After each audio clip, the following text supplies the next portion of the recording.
He was a popular American author. He wrote the book Think and Grow Rich. He's Napoleon Hill, and here are her top 10 tools for success.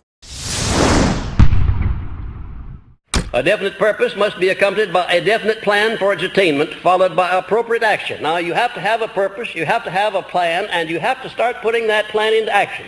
And ladies and gentlemen, it's not too important that your plan be sound.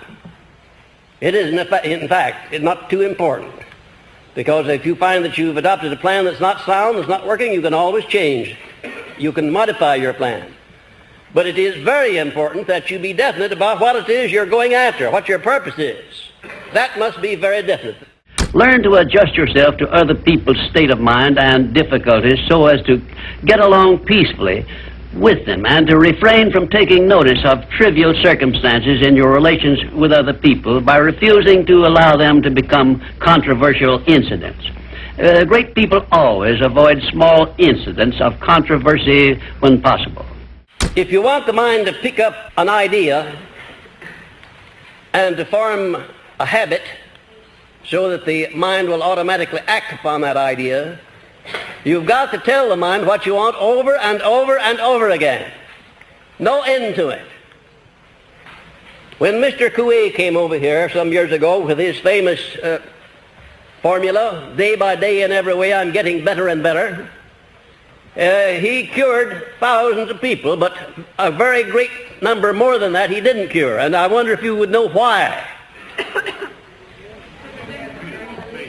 There was no desire, there was no feeling put into that statement. You might just as well blow in the wind as to make a statement unless you put some feeling back of it. Unless you believe it. Procure a neat, pocket-sized notebook, or something on the order of this one here, loose leaf affair. And on page 1, write down a clear description of your major desire in life. The one circumstance or position or thing which you will be willing to accept as your idea of success. And remember before you begin writing that your only limitations are those which you set up in your own mind or permit others to set up for you. And 2, on page 2 of your notebook, write down a clear statement of precisely what you intend to give in return for that which you desire from life. And then start in right where you stand now to begin giving. And 3, memorize both of your statements, what you desire and what you intend to give in return for it. And repeat them at least a dozen times daily.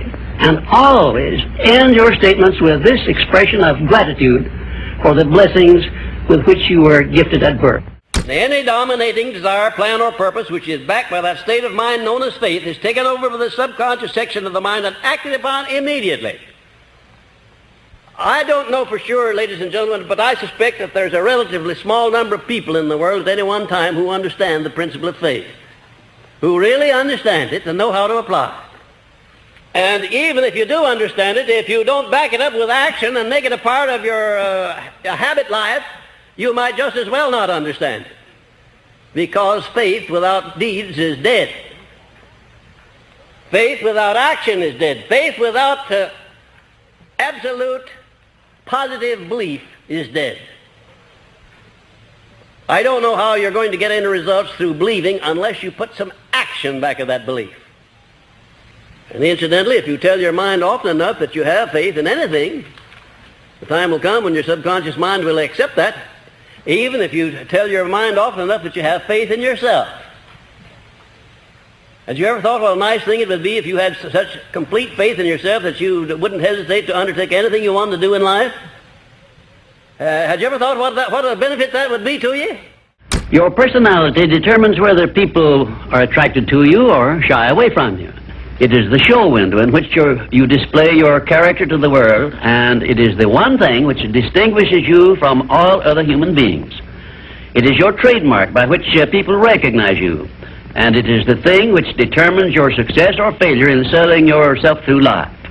Therefore, you should see your personality just as others see it, so you may improve it where it needs improvement. If you would sit down and put an hour by hour account of the actual work that you put in each day for 1 week, and then an hour-by-hour account of the time that you waste that you could devote to anything you want to if you wanted to, badly enough, you're going to get one of the shocks of your life. We're not efficient. You know, you have about 8 hours to sleep and about 8 hours to earn a living, then have 8 hours of free time that you can do anything that you want to with here in this country where we live. And then definiteness of purpose makes one more alert in recognizing opportunities related to the object of one's major purpose. And it inspires the courage to embrace and act upon those opportunities. Now, we all see opportunities almost every day of our lives, which, if we embraced them and acted upon them, could benefit us. But there's something in us that we call procrastination. We just don't have the will, the alertness, the determination to embrace opportunities when they come along.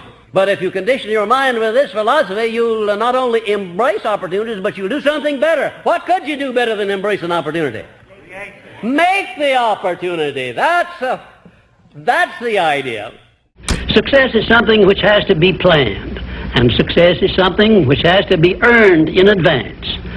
True, there is such a thing as luck, but just remember that luck is something you can create for yourself if you know the rules and follow them just as I give them to you. Remember, too, that success in the higher brackets of achievement is something that can be had only by taking others along with you. And the best definition of success, which I know, is this. Success is the knowledge with which to get whatever you want from life without violating the rights of others and by helping others to acquire it. The very minute that you decide upon something, you know that's what you want, you know you're going to do it, all of these negatives that have been bothering you, they pick up their baggage and get out. They just move out. They can't live in a positive mind. Can you imagine a negative frame of mind and a positive frame of mind occupying the same space at the same time? Could you imagine that? No, you can't, because it can't be done. And did you know that the slightest bit of a negative mental attitude is sufficient to destroy the power of prayer? Did you know that the slightest bit of a negative mental attitude is sufficient to destroy your plan, whatever it is you're doing, carrying out your definiteness of purpose? You have to move with courage, with faith, with determination in connection with carrying out your definiteness of purpose. Whatever the mind can conceive and believe, the mind can achieve. Isn't that a profound statement? You will notice that it says nothing about the need for education, but simply that whatever your mind can conceive and believe, your mind can achieve. Now, if you want evidence that the mind can achieve whatever the mind can conceive without the benefit of formal education, you only have to remember that Thomas A. Edison conceived the idea of becoming an inventor and lived to become the world's greatest scientist in the field of invention with only 3 months of common school education.